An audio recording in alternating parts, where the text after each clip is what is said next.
All right, so welcome back again, and let's continue our study on derivatives. So today, allow me to, among our continued topics on derivative, allow me today to start talking about how a derivative can be a function. So generally speaking, our topic of discussion today for this lecture is derivative as a function. Okay, but so really before getting and having a real deep understanding of what it means by having a derivative as a function, allow me to start introducing a problem as following. And at this point, really, I really don't need anybody to worry about what exactly does that mean by having a derivative as a function. So let's start out by taking a look at the following function. So I am going to define a function f of x to be x squared function. So that's our x squared function. And at this point, let's go ahead and bring as much understanding about derivative as you have had into solving the problem. So all I'm looking for is let's evaluate or let's find. So let's evaluate or let's find. Some professors say find, some professors say evaluate.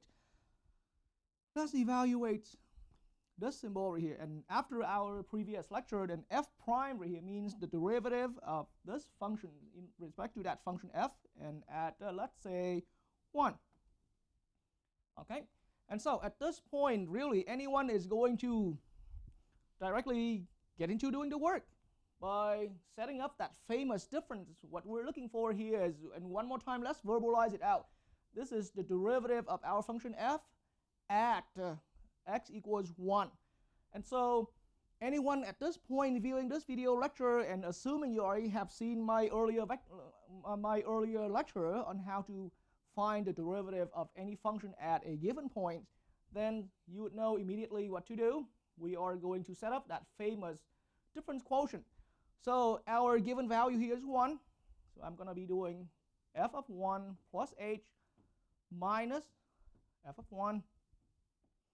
And there's a difference in the numerator. And our difference in the denominator is simply h. So this is our famous difference quotient at x equals 1. But then, being a derivative, we have to take the limit by letting h approaching 0. So this is a perfectly good, and this is the solid starting point right here for anyone when we're finding the derivative of a function at a given value. And so let's go ahead and proceed further with this problem. So our function here given to be x squared. So I am going to set up to continue with this starting setup right here. Then in our next step, f of x really is, well, the way how the function reads, f of x, x here's the input, so we square the inputs. So here in this notation, once again, our input is 1 plus h. So now I'm looking at 1 plus h squared minus f of 1 is going to give me 1 square in parentheses. So I have 1 plus h all square. Should have corrected that, the writing on that. Okay, 1 plus h all square minus 1 all square and divided by h. And at the end, once we have successfully do all the proper simplification work, then we are going to take the final limits here. But now, and so you have seen a lot of algebra actions I have gone through in my previous lecture regarding this. So allow me to start picking up pace on this. So my only intention for this is to review for anyone about how we can carry out and review ultimately about this famous difference quotient. So now on my next board right here, then, and as you have already seen the earlier steps, so now that's particular 1 plus h, as a reminder, 1 plus h all square can be regarded as 1 plus h as one factor, but multiply with its own, with another identical factor. So we can go ahead and factor this out simplest way, not necessarily the fastest method, but simplest way and easiest to understand. And so foiling out, we are going to look at 1 plus 2h squared plus h squared after reducing like terms, combining like terms and all that. And so if you have to pause the video to get caught up with my steps, so do it. But now after getting the simplified version of our FOIL x plus 1 plus h all square over here, I am going to now quickly erase that because I need space for my next step. And so now, again, let me remind anyone. But so this was our previous step right here. And now getting in this particular one, the 1 plus h all squared now can be substituted or replaced by 1 plus 2h plus h squared, and I still decide to keep that parentheses here indicating to indicate some substitution. And then we are subtracting now 1 square from the earlier step. This 1 square over here is simply just 1. And so in that way, it's just minus 1. And we're dividing by h. And so at this point, we are getting through, we're just simply going through a sequence of steps right here, a lot of steps. But our work is going to keep getting simplified and simplified and simplified. And remind yourself again that the reason we have to go through all the simplification steps simply because at any of these steps so far we cannot just simply use the limit laws on this. So that's why it's not safe yet. And so I am going to continue. And so now removing this pair of parentheses is I'm looking at 1 plus 2h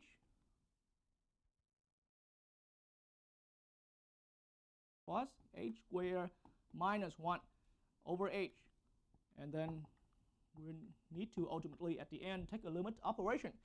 And so the two opposite terms now can be canceled out. And so in our next step, the expression is starting to look a lot simpler, a lot simplified. So now I'm looking at 2h plus h squared and divided by h. And take the limit as h go to 0.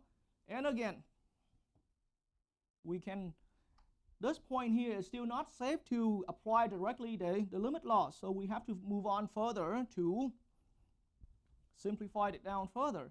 But at this point, I can see that gladly my two terms in the numerator has a common factor. So here I am going to factor out h. What's left behind for me inside of the parentheses is 2 plus h. Okay, and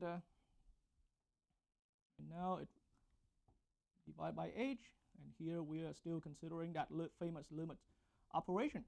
And at this point, we are going to cancel out common factor, and that leaves behind limit of our very reduced or a very simplified step right here is 2 plus h.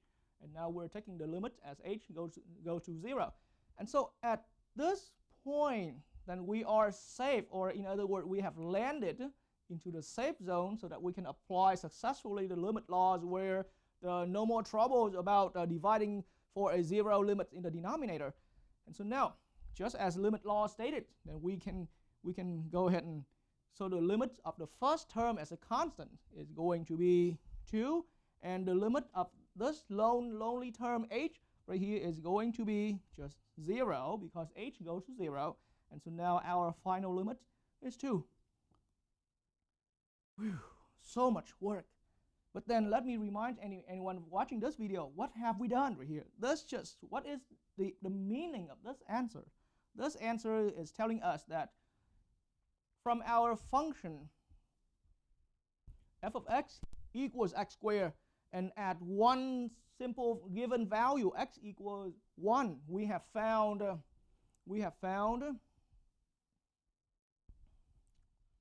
f prime at 1 equals 2. Okay, so something worked, and the meaning of this derivative here is it is the slope of the tangent line tangent to that graph. F of x equals x squared at our given point f prime equals 1. I mean f prime at x equals 1. But I don't want to keep reminding too much about the meaning of the derivative, because we have a lot more work to be done here. So we're done with that particular problem. But the story just simply doesn't end here. Let me now bring up another problem.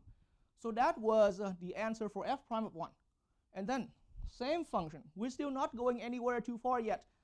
But then I'm still going to leave my work here for some good reason. Some big part of my work here. But now I am asking, and allow me to write in red ink.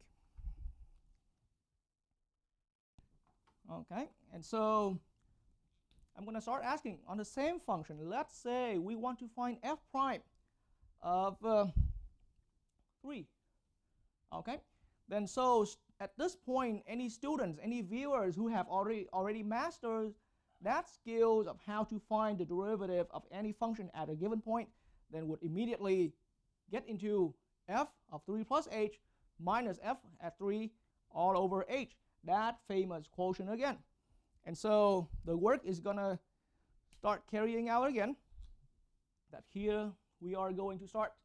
And gladly, our function remains the same right here. F of x equals x squared. So here I am going to have applying this input expression 3 plus h into our actual function. Then we're having 3 plus h squared minus 3 squared in parentheses and over h. And so, and here we have a limit operation being attached there to this famous difference quotient. And then at this point, we have done lots of time about this. So allow me to start moving on a little bit at faster pace right here.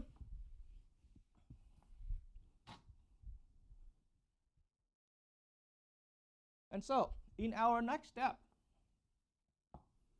then we are looking at foiling out the 3 plus h all squared. So we are going to look at 9 plus 6h plus h squared. And the reason I can start going without too much explanation at this point, because that's just the exact pretty much similar work, except for we switched from the 3.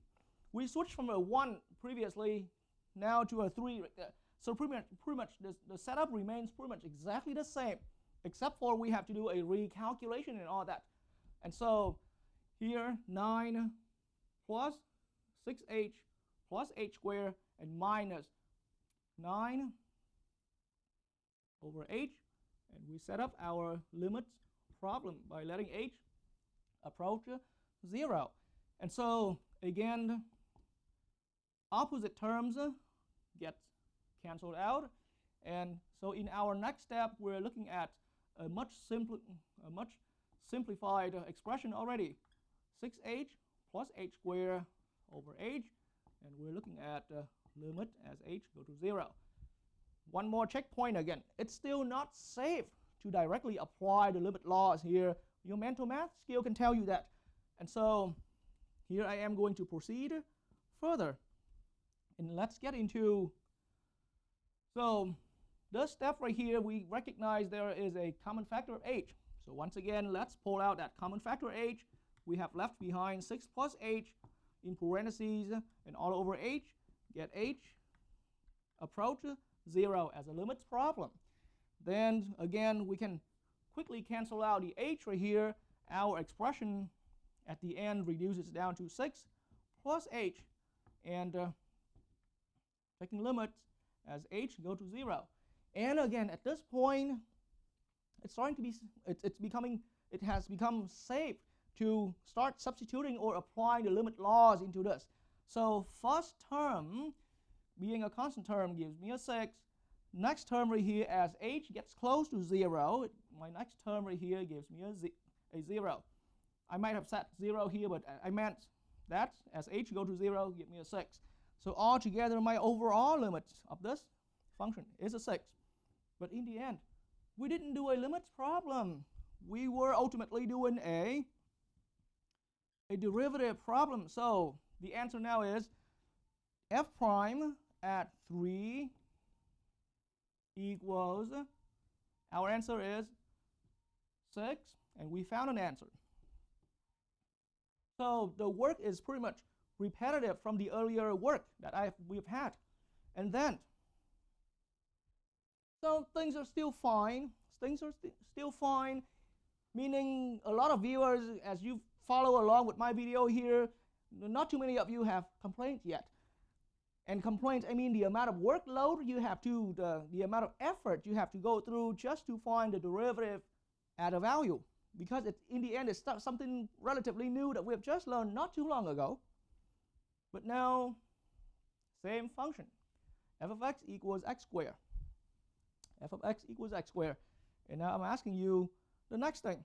Let's evaluate.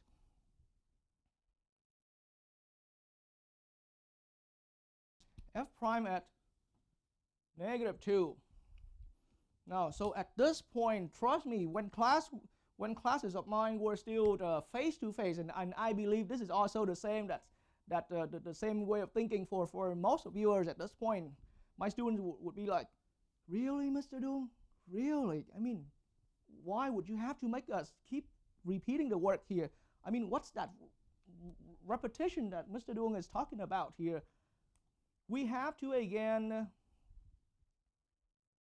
f of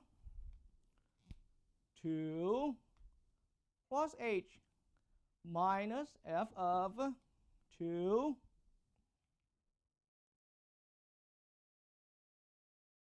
over h. And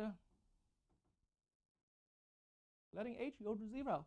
And really, we're gonna have to repeat the entire process again. And that's what a lot of my students even in past quarters or face-to-face classes or online classes, when they start getting to this point, doing three problems on the exact same function and simply just a little bit switch of values here, they're gonna start feeling cranky about, we have to keep repeating doing the work here.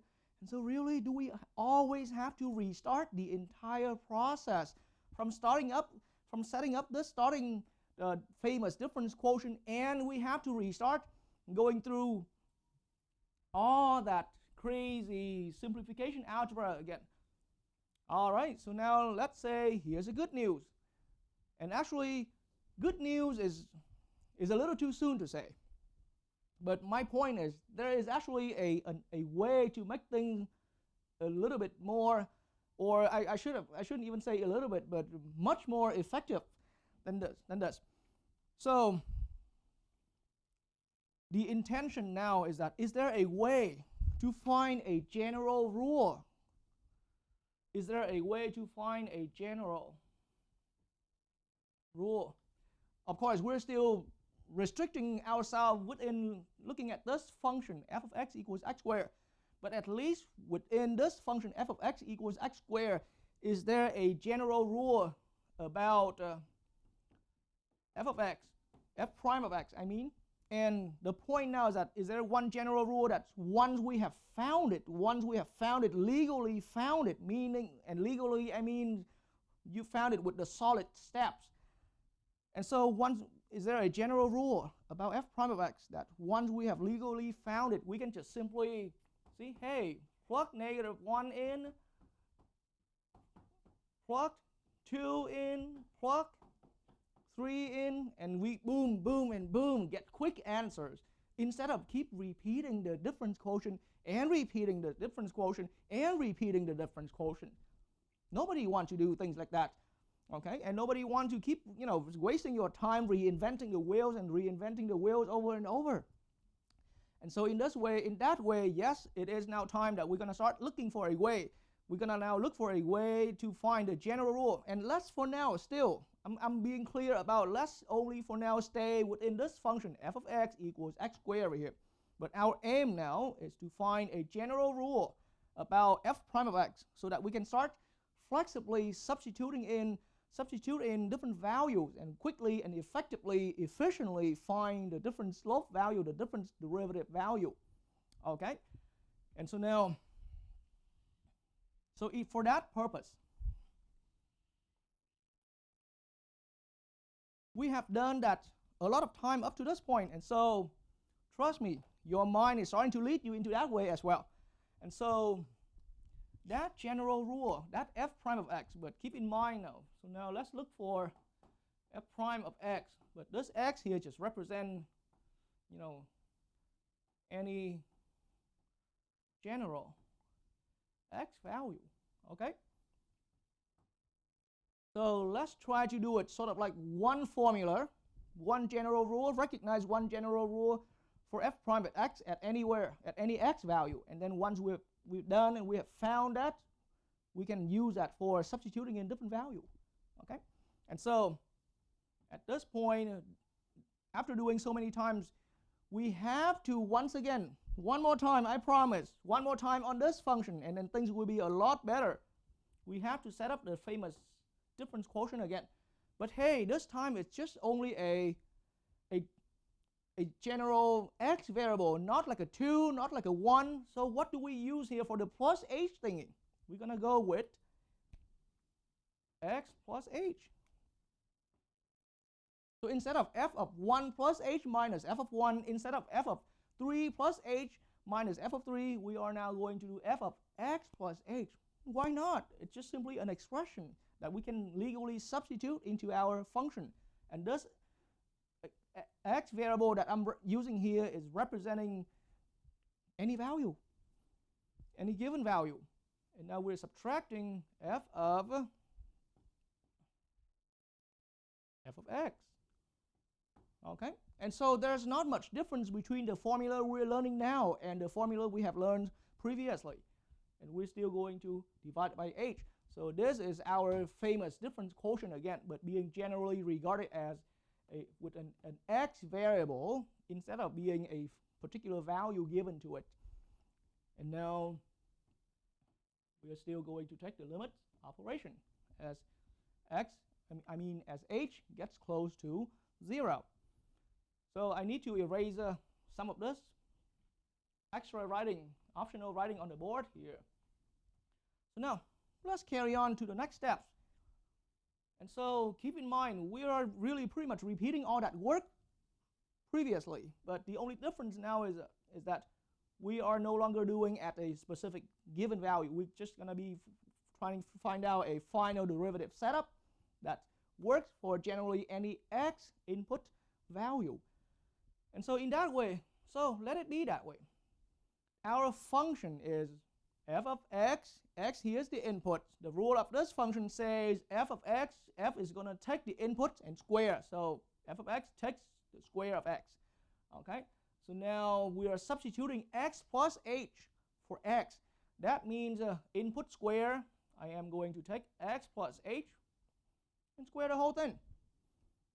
Okay, and if you need a moment to get yourself caught up with how I go, with how I roll on my video here, feel free to pause the video. All right, and now immediately after that step, and right here we have successfully substituted our x plus h expression into the function. And now the next thing is to create that difference. So x now substituted into the function, it's just x, and our function is x squared.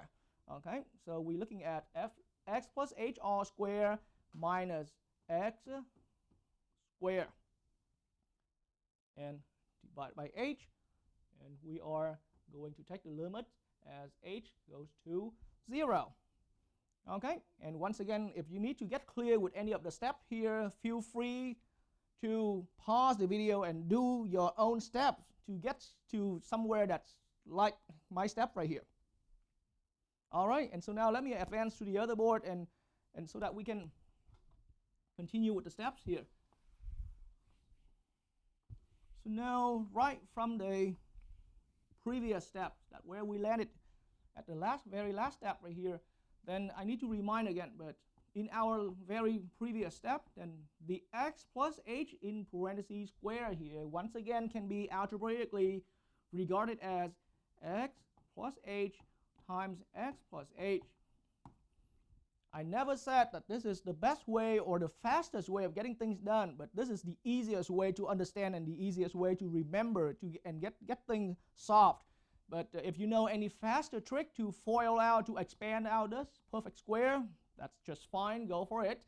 And so after FOILing out this square, we are going, and of course combining like terms, we are going to look at x squared plus 2xh plus h squared. Allow me to only briefly remind like that how any of you in viewing this video FOIL this out. I leave that for you. Okay, all you do is check to make sure you agree with mine right here. And if you don't agree, feel free to pause the video and check with your own work again. All right, and now,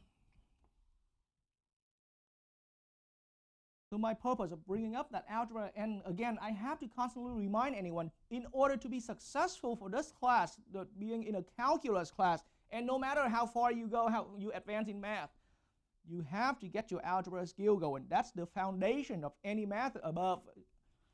So now, all that x plus h squared now can be substituted or can be replaced by x squared plus 2xh plus h squared that I have previously written up, and minus, so all this here is x plus h all squared, or f of x plus h, and now we need to subtract x squared, the other term of from our previous step, or let's for now keep parentheses over h, and we need to take limit as h goes to 0. All right, and so in my next step,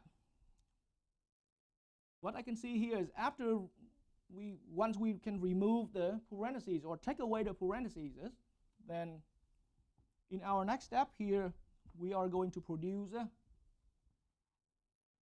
x squared plus 2xh plus h squared minus x squared. And now we can recognize that the x squared terms got canceled. Okay, and so our expression reduces down to 2xh plus h squared plus h. And don't worry, I understand that a lot of you are at the same moment right here as you're watching my video. You have a lot of worries about I'm moving on with two variables in each one of my steps right here, two variables being involved. There's the h variable and there's the x variable being involved. Okay, don't worry, I will jump in at some little step later on and explain, but for now allow me to keep going on with the flow. And so at this point, algebraically again, I recognize that we have a common factor h between the two terms. I am going to factor out h. So what's left behind for me in parentheses now is going to be 2x plus h divided by h. We're taking the limit as h goes to 0. And of course, the entire purpose of doing things up to this point is simply because we want to keep simplifying things. And here, what we can simplify, the common factor h. Okay, and so my final expression after that simplification step is going to be 2x plus h, and all that here, I should have given myself a little more space here, so allow me to erase and rewrite. 2x plus h is my final, pretty simplified now, and we're dividing, we're taking the limits as h goes to 0. So I said briefly earlier about I'm pretty sure anyone viewing along with my video has been quite worried about the fact that since our very beginning, let me roll back to our earlier board right there, but since our very beginning here, starting with about this step, right after the famous setting up step right here, then this step is starting to involve two variables. And it has been two variables the whole time. So the point now is that, you see, and if you question me about, so if we have two variables, then why not letting x go to 0? But the point now is that even though having two variables, being x and being the h, but our h variable in any of these expressions that we're moving is the actual main variable. The h in our expression, any of these steps right here, is being the main variable. How do I know that, and why is that? simply because the problem wants us to find the limits by letting h go to 0. So h, sometimes your expression can contain a, b, and c's, and h, and x, and t, and y, and z whatsoever. A lot of variables being involved. But just simply stay focused on the main variable. And being the main variable, I mean the variable that we're considering the limits approaching whatever limit point that is. So in any of these expressions, in any of our steps right here, out of the two variables, h I regard it as the main variable simply because we want to let h, we want to take the limit by letting h go to 0. And so if as h go to 0, then any of these steps still produce for us a 0 limit over a 0 limit. Again, 0 limits here over 0 limits. That's why we still need to spend time reducing, simplifying, and simplifying until we get to this point. So now at this point, I challenge you, if we now really substitute things in just like that, then, okay, limits as h goes 0, but for 2x, see, think about it. There's, in our first term, there is no h. So having limits go to 0 or not, 2x, the entire 2x is only going to behave like a constant. So our first term becomes simply 2x. I'm talking only about the first term. So our first term 2x, but as we allow h approaches 0, then our first term is completely independent with h. And so no matter where h approaches, our first term remains 2x. Are we all clear?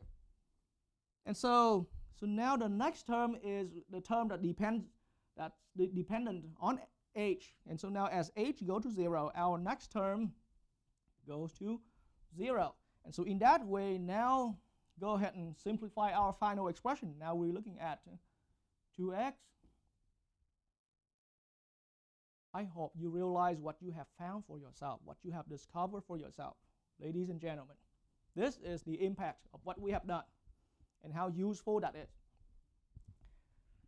All right, so now allow me to erase all this because I need to use all that board space right here. But what we have found, and I don't think I need to erase all that because I want to emphasize this formula later on.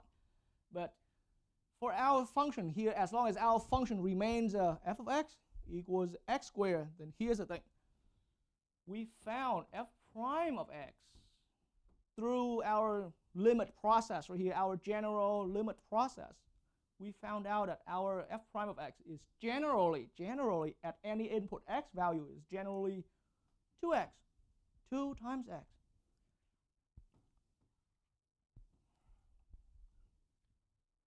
What a tremendous found. What a tremendous found. What do I mean by that? Let me now quickly do some demonstration of how useful what we have found here is. All right.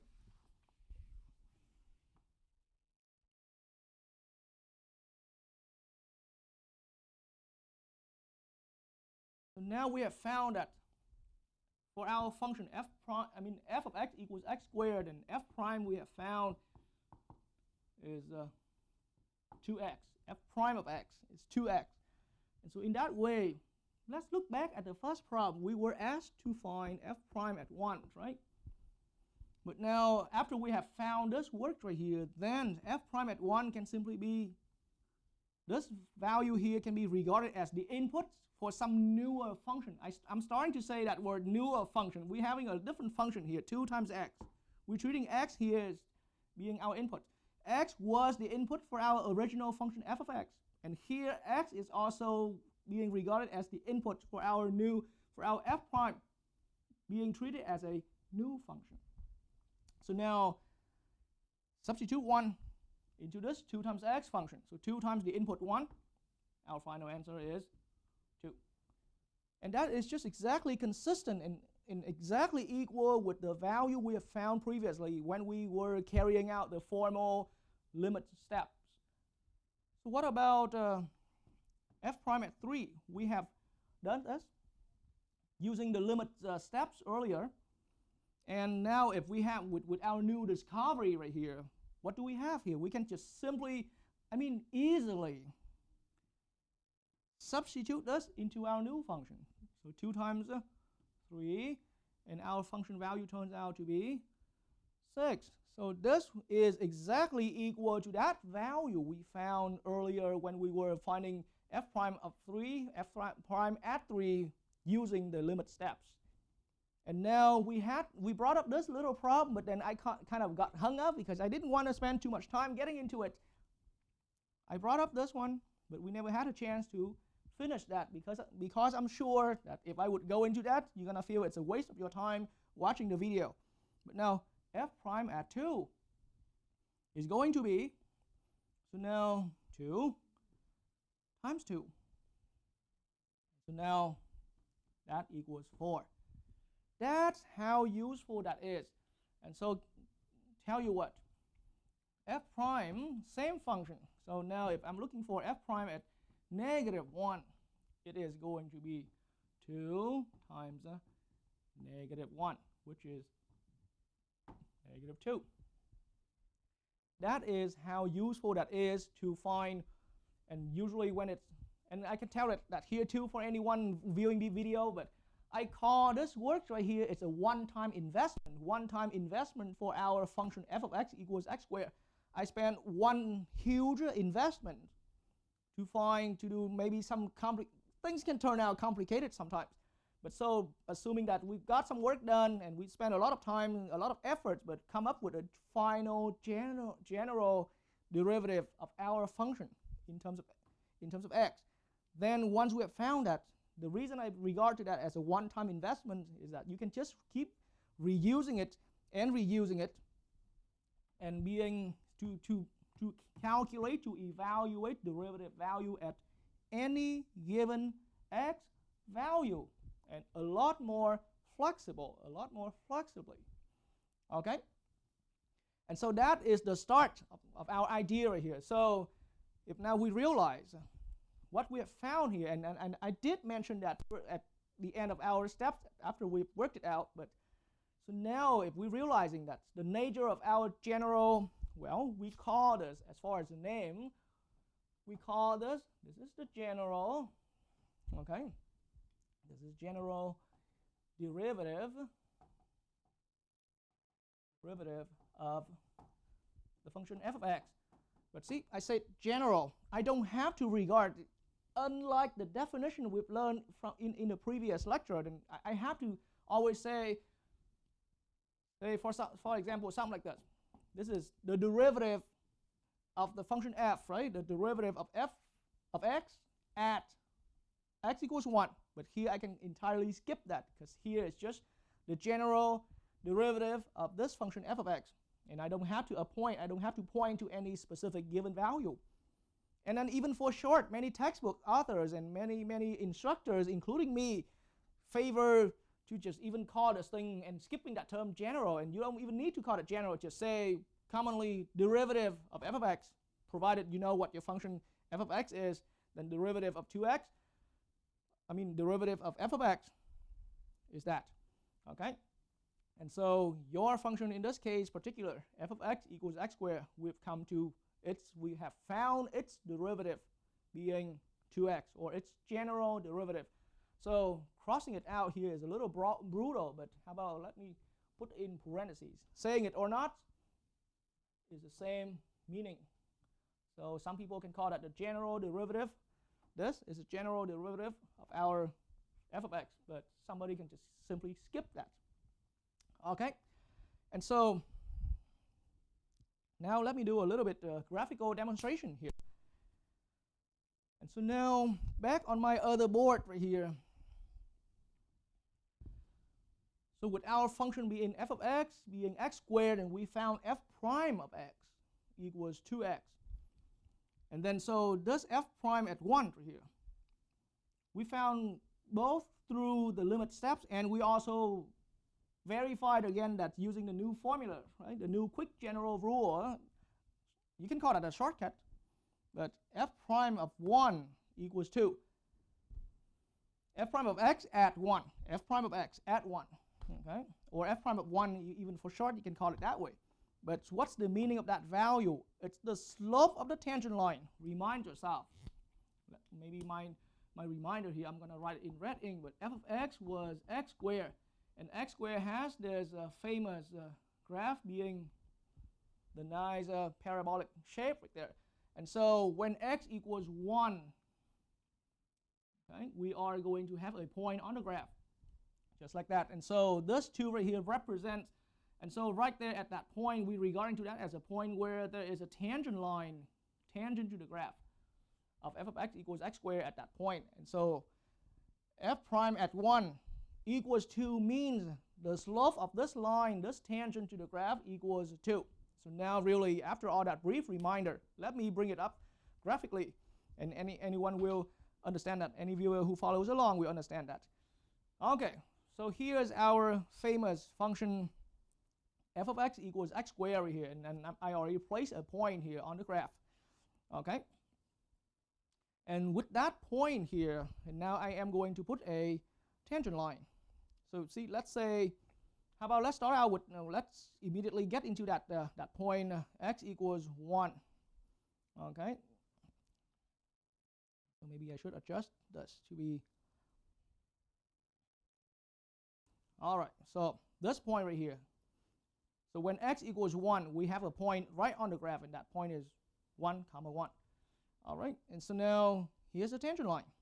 And so now to really convince, because my hand sketched version earlier might not be on scale, and that might not convince people, anyone viewing my video, that that the graph here, that tangent line in green right here has slope 2, but now looking clearly with grids on and all that, so my tangent line in green right here, right through the graph itself is the red graph, and the tangent point is right here at 1, 1, and the tangent line in green is, you see, rise 2 square up over 1 square to the right.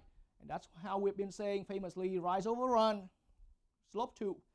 Okay, and now quickly again, let me swing back to my earlier screen, and f prime at 3. Okay, make note of these values. F prime at 3 equals 6, f prime at 2 equals 4, f prime at -1 equals -2. So make clear note of these final answers right here, so that once I switch back to the graphing screen right here, then we will find an answer. But so now f prime at 3. All right, so here's my x value at 3. I mean, there you go. So allow me to move my graph a little bit, adjust my graph so that everyone can have a nicer view of that. But see, f prime at 3, when x equals 3, we have the point right here, and the tangent line again is that green line. And so when it comes to that high point right here, then it's a little hard to recognize the difference between the actual graph and the tangent. But if you're looking at the part down low right here, then it's easier to see that there's still a clear green tangent line. And so what's the slope of this line? 6. We've read that through our answer. See, think about it. This is 1 point, and this is another point on the tangent line. Then slope 2, 4, 6 squares up, right? And over 1 square to the right. And that's why we have positive slope being 6. Now what about f prime at 2? So I'm going to drag my point to x equals 2. There you go. So when x equals 2, my tangent point is 2, 4. Just that point right there on the picture. And here, once again, I place that tangent line. And so the tangent line, now what's the slope of this tangent line? You see, well, let's look for another point. It looks like that point right here is making it the other point for us to measure the good slope right there. Okay, but what do I see right here? From this actual tangent point to the other point on our tangent line, then we're looking at 4 squares up, right? And over 1 square to the right hand side. And for that reason, that's how we're looking at slope being positive 4 right here for our tangent line in green. And again, when x, how about f prime at -1? Now I'm going to drag my point. Okay, so f prime at -1, then we're looking at that tangent point being -1, 1. And so my tangent this time is pointing down right here, right? And so anyone taking this class in calculus is already well familiar with the case where your tangent line from the left to the right is pointing down like this, that means we have a negative slope, and just consistent with what we have had earlier in our work. And so now our slope here is being a negative 2. There it is, from here to another point on a tangent, 2 squares down and over 1 square to the right hand side. And that's why a lot of time when I actually communicate with my students, I tend to refer to the slope of any line as either rise or run, or fall over run right here, because run is always indicating from the left to the right. We're counting the square from the left to the right, but rise could mean that the line is going up, and fall could mean the line is going down right here. All right, and so now in that way, let's, after we have seen how useful that is, and we have seen big usefulness of finding the ability to find our general derivative, and make good note of this. So now we have found, and legally for the rest of the quarter and anywhere further you going in math, the function f of x equals x squared has the legal derivative f prime of x equals 2x. It's our first example, but it's also our first stepping stone into the rest of the world of derivative. Anytime you're talking about the derivative of the x squared function. Okay? And so now let's formulate the whole idea right here.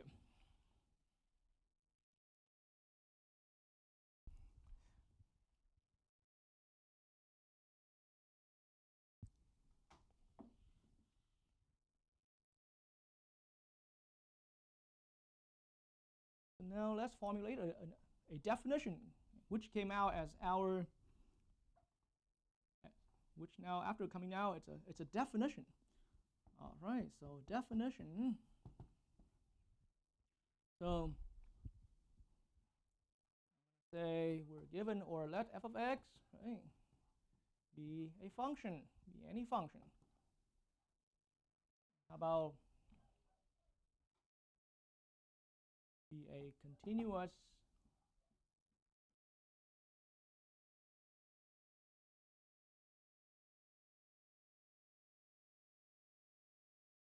function. Okay, then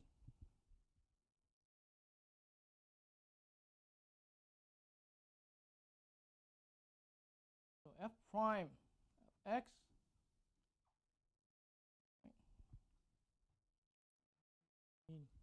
let's call it this way, the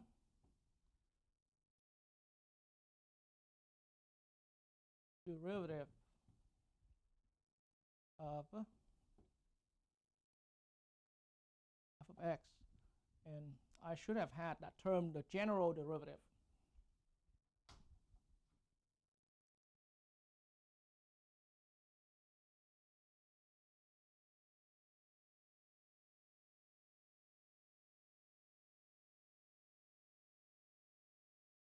And having that term or not, it's just optional. So the general derivative of f of x, okay, denoted by time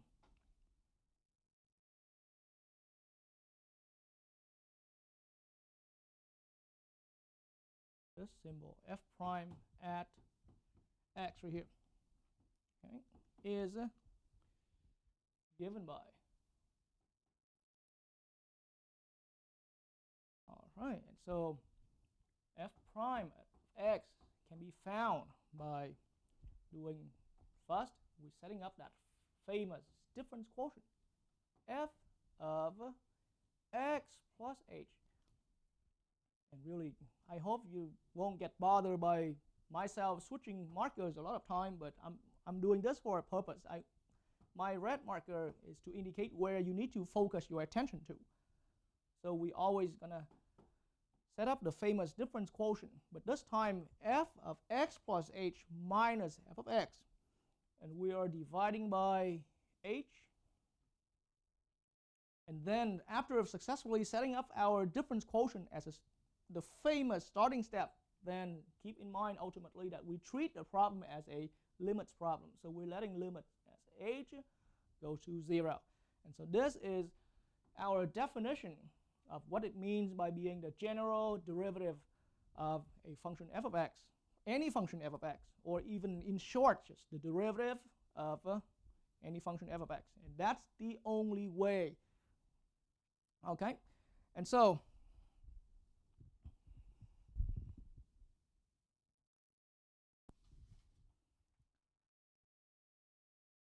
now along that way, if we're looking back at for our particular function, and I did say that earlier, and now I really need to emphasize again. But so our entire topic of our lecture here is derivative as a function. So that's what we've had here. Our starting function we already had. Say in this particular problem that we've been staying with throughout the whole time so far, then f of x equals x squared. That was our original function. Then we spend our time finding and going through sequence of steps just to eventually arrive at f prime of x equals 2x. This general rule allowed us to now flexibly and easily and effectively and efficiently calculate the slope value or the derivative value of our function at any given x value easily. Okay? And so in that way, now in that concept, we have a general rule to find our particular derivative for this function. And this general rule here, we can flexibly change to different input value. We change to different input value. So f prime of x itself is perfectly fine to be a function. And so along with the definition I just now gave, then we now have to remark. And that is the entire purpose of our lecture here. Now it's a huge remark here for anyone to keep. But so once we have, let me remind anyone about the earlier result again. So we have found that we can generally find a general derivative, okay, by going through that process. But once we have found it, then the remark I was about to point out is that so given our function f of x, okay, then f prime of x is a function of x just fine. So it's now, legally speaking, from now to the rest of you, of the learning quarter in calculus, and the rest of your learning in calculus, and the rest of your mathematical learning career, f of x will always be a function of x. Okay? And so let me now do another demonstration, because we're starting to get that, along with that way, we're starting to get on that way where we're starting to investigate any general derivative as a function of x, of the input variable x right here. So in that way, let's consider something. So I actually need to bring up my graph right here.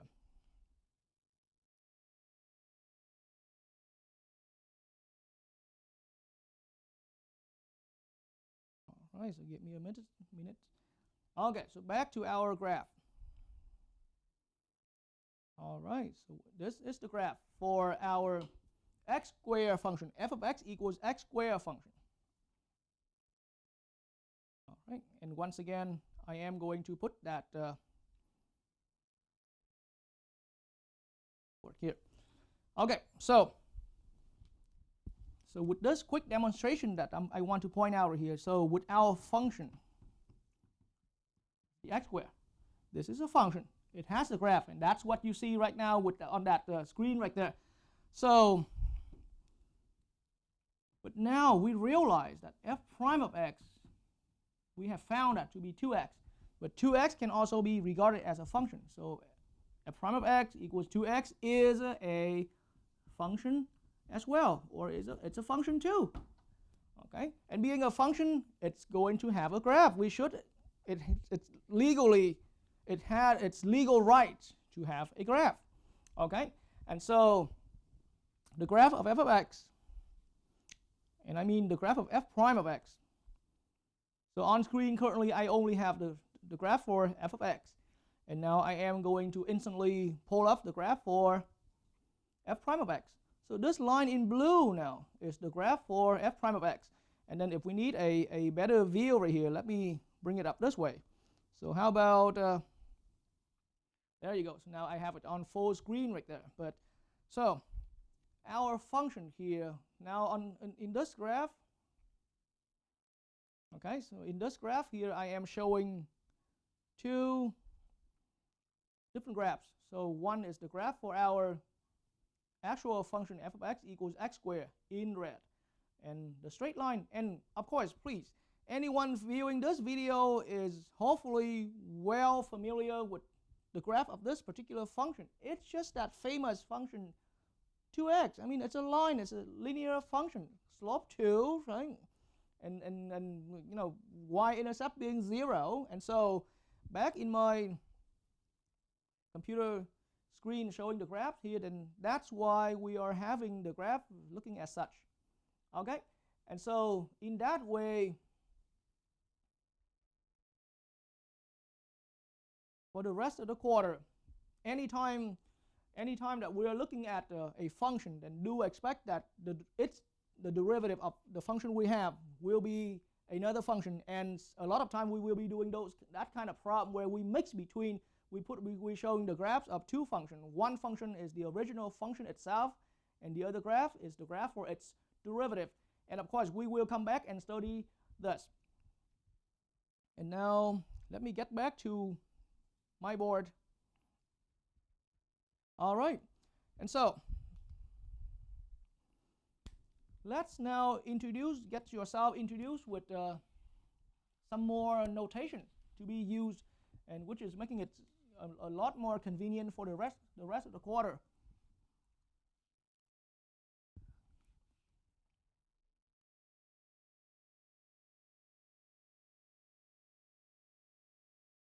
Okay, so now this is just about a notation that's worth to mention and worth your attention a little bit. All right. So it's just the way how we have learned algebra prior to calculus. Then when you express function, then a lot of time your function can be expressed in a term like this, just f of x, right? F in parentheses x, or maybe g of x or h of x. Basically, you're looking at functional notation. Then when your function is f of x and it has like an x squared like this, right? Then we use the function is expressed. The function is expressed in functional notation.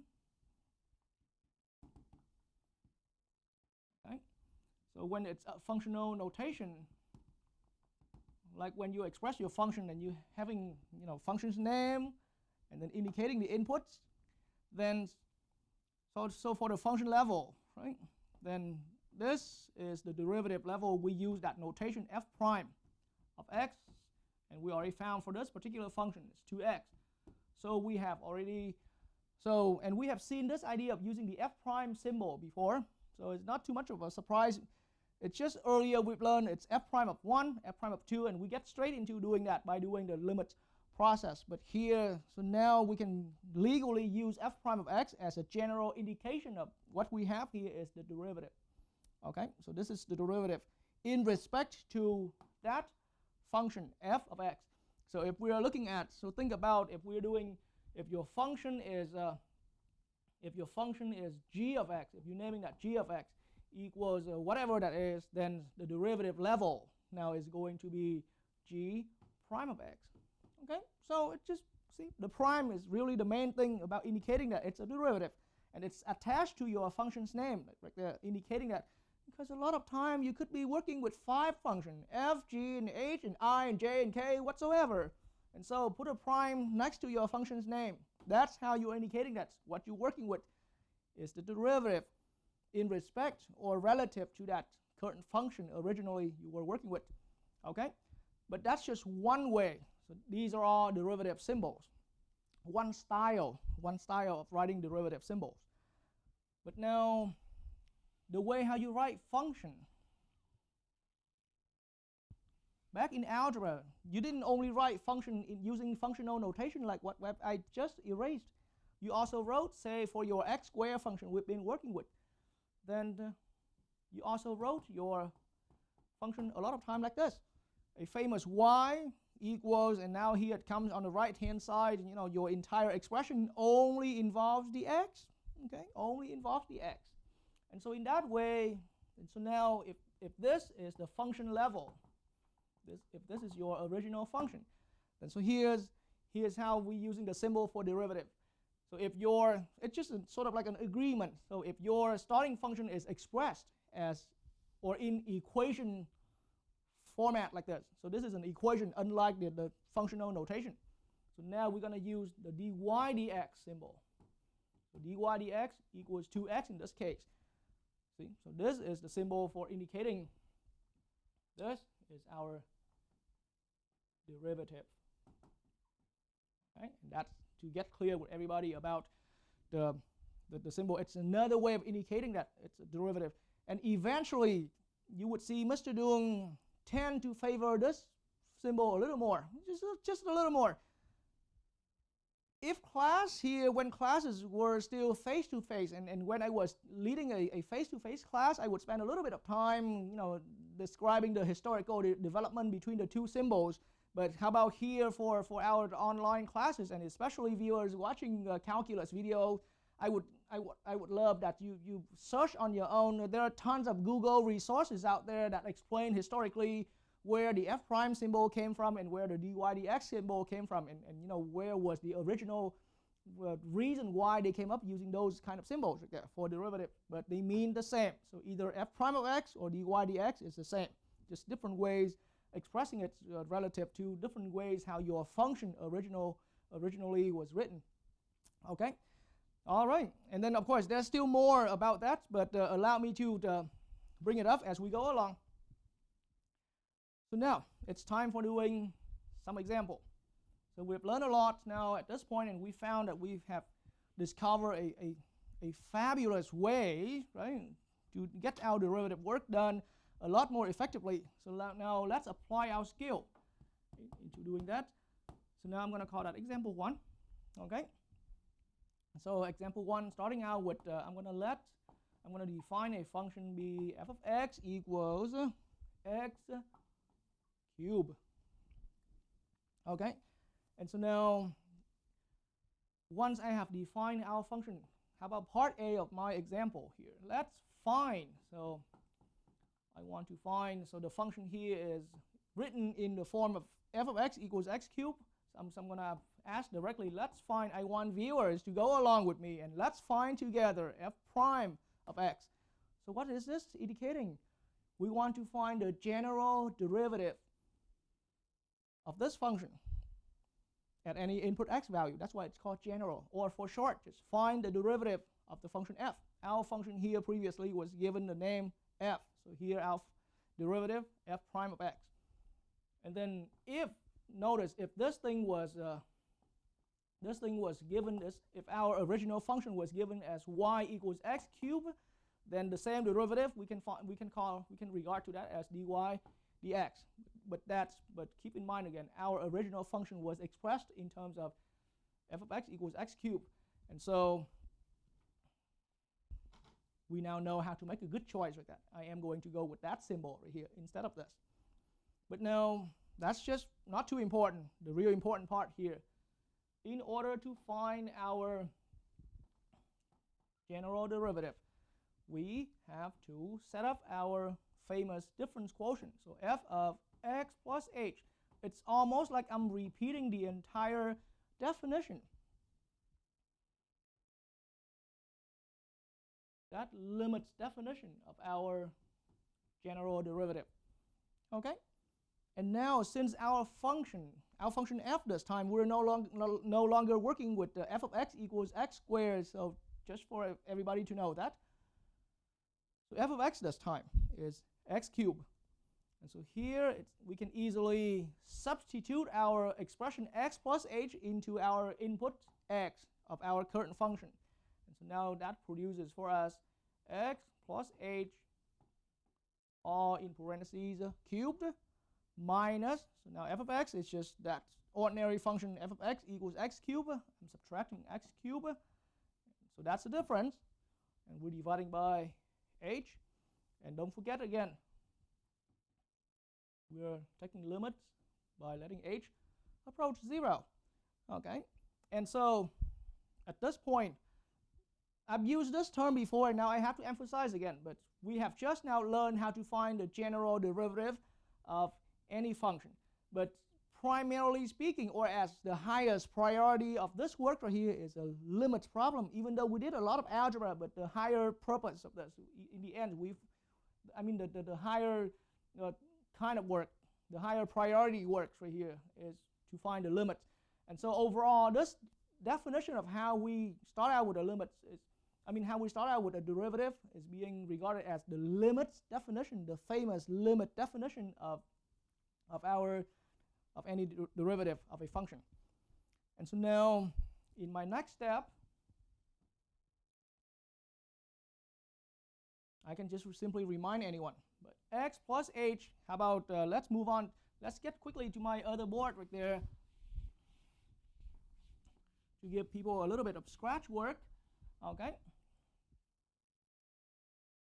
So, x plus h all cubed this time. That's the function that we're working with.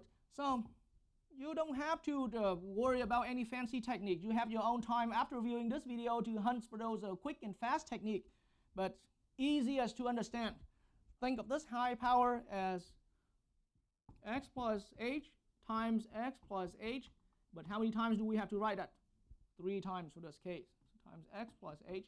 And yes, take your time, and trust me, the more you do, the faster it's going to get for you.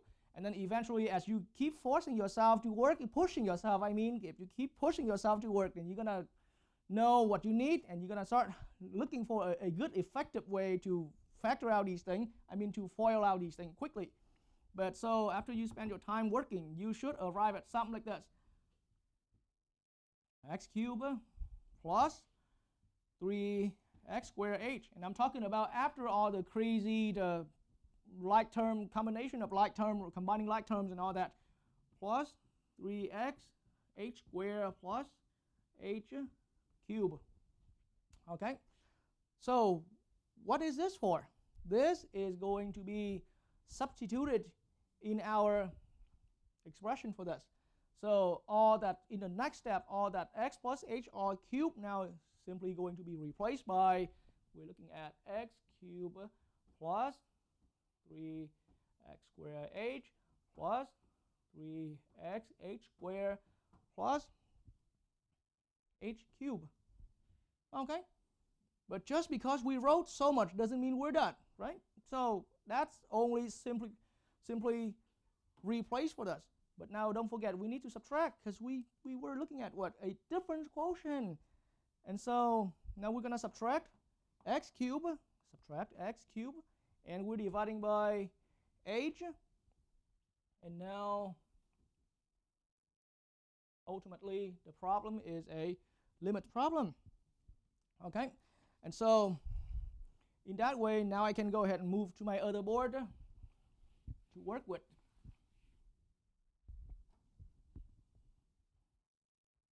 All right, so into my other board. After you have taken note carefully from the previous steps, then we can see that. And one more time, let me swing back at the earlier board right here. But for this board right here, you can see that from our very previous step, then we already had the two opposite terms here, which can get canceled out nicely. So I should have done that before I moved to the other board.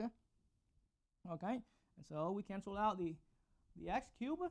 All right, so now, really, in our next step, we have left behind 3x squared h, okay, plus 3x h squared plus h cubed. And surprisingly, things are already a lot shorter over h. And we haven't done any limits work yet, because at any of these steps, including the earlier steps from the earlier board, and remember for yourself, even though we have crazy 2 variables involved in our expression, any of our expression, but in the end, those are just our h here is the main variable that we have to take limit. And so if we now simply applying limit laws for h by simply substituting 0 into these, we get into a 0 over 0. Things are not gonna work yet. And so we need to simply find a way to keep simplifying things down. And so now, so in the next step, I am going to have, so it's a limit, h goes to 0.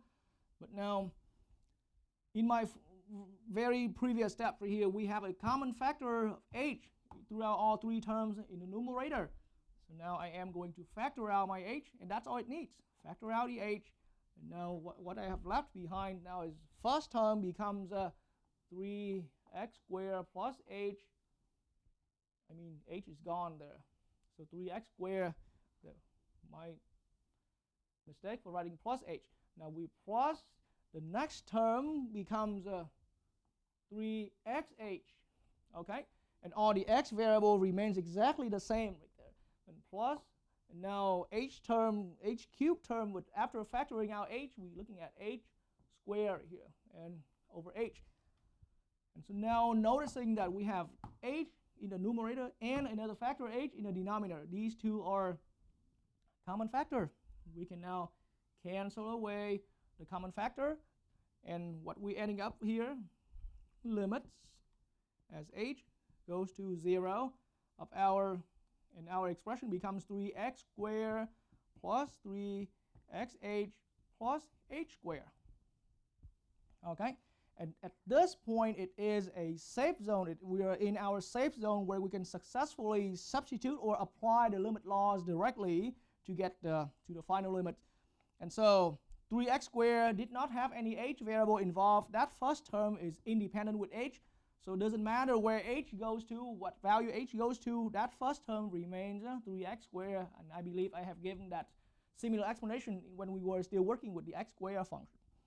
And now in the next one here, see, 3 times x times h, but now as h goes to 0, the entire term goes to 0. So plus 0 for my middle term, plus my last term only is an h squared. So, but as h goes to 0, limit laws apply, and we're looking at a 0 squared. So altogether, our final expression here remains 3x squared.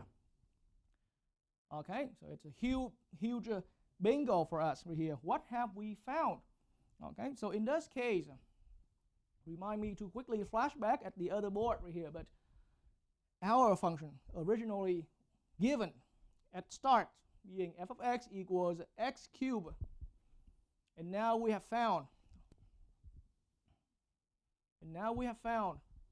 all the way here, and what that is here is that f prime of x equals 3 times x squared. It is again a function of x.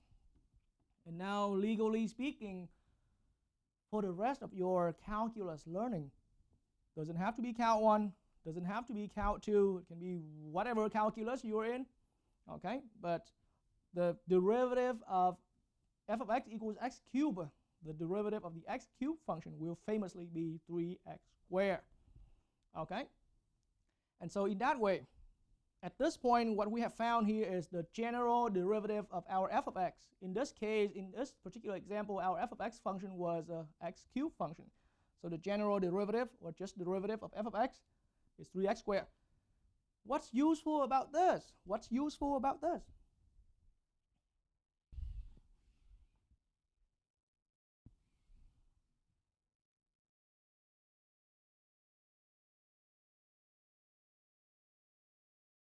All right, so let's see what's useful about this. So immediately now, once we have found that general f prime of x equals x cubed, then my next question, example 1 still, but part B of example 1. Let's look at evaluate, and one question, but I'm going to throw in 3 or 4 little calculation problem. F prime of -2, and then how about f prime of 1, and then how about f prime at 0. So these are all different quick little calculation, and surprisingly, see, once we have found one general derivative that works for any inputs x value, then how useful that is. We can do 3, 4 it's a video lecture, so I don't want to waste your time, but for an in-class setting, my students can handle up to 10 problems in less than a minute. Okay, so with a problem like this, now our f prime at -2 is quickly 3 times -2 all square. Calculation comes out to be 12. -2 in parentheses square is a 4 times 3 equals 12. We got one answer. F prime of 1 equals 3 times 1 square. 1 in parentheses square is a 1 times 3 is 3. Okay, and f prime at, let's see what we had there, 0. Okay, and that is 3 times 0 square. And notice again, none of these steps require the repetitive limit work. Again, we've done the crazy limits work on any of these work back in lecture, the earlier video lecture, but now since we found the general derivative work, we didn't have to do any of that. It was a one-time investment. Equals 0.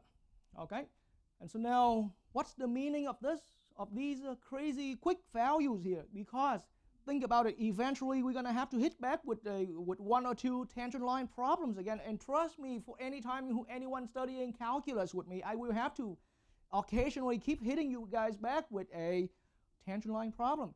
So think about this. If our function here is the x cubed function having whatever graph that is, or maybe let me quickly bring it on screen right there, and you understand what I mean. All right, so now let me switch. Right now we're not looking at, we're not at x squared yet. I mean, this is x squared from our previous example, but from our previous work. But now let's switch to x cubed. So there you go. The red curve is x cubed. I'm going to hide the derivative away because this is not really our derivative anyway. Okay, so I need a little bit of time to adjust my work right here. All right, but so here is our, all right, so when x equals -2, let me drag my point down here. Okay. When x equals -2, okay, and our tangent line was having, so once again back to the screen, what have we found right here? Back on what we took note, it was +12. Okay, so f prime at -2 was +12, and look at the way how it is right there. Okay, 1 square over and 12 squares up. See, the picture is right on screen, right in front of everybody viewing this video. So I hope you can all see that clearly. But that's what it is. And then f prime of 1. Hopefully you took note, but f prime of 1 that we have had.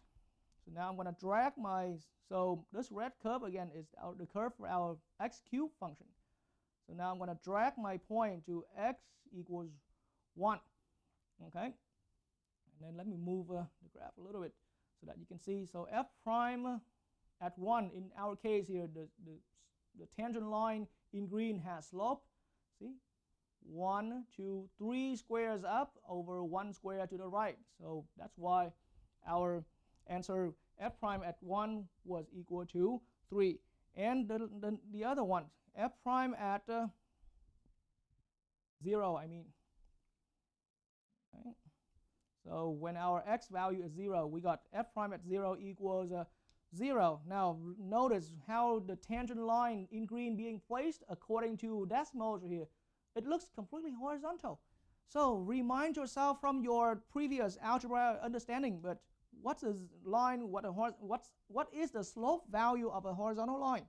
It's a 0 slope line. Any line, any horizontal line has a slope 0. And now since our tangent line becomes a horizontal line, then graphically speaking, then it has slope 0. Just as so the calculation gave us slope 0, but the tangent line in the picture is a horizontal tangent line. And that's what I meant. All right, and so that is some hopefully useful enough graphical explanation of these answers, these results we have found throughout example 1, and that's enforced how useful that was to be able to find one general derivative for a given function. Then from that point on, we can go ahead and quickly find different slope values, different derivative values, representing different slope values of the tangent lines at different given x values. Yeah.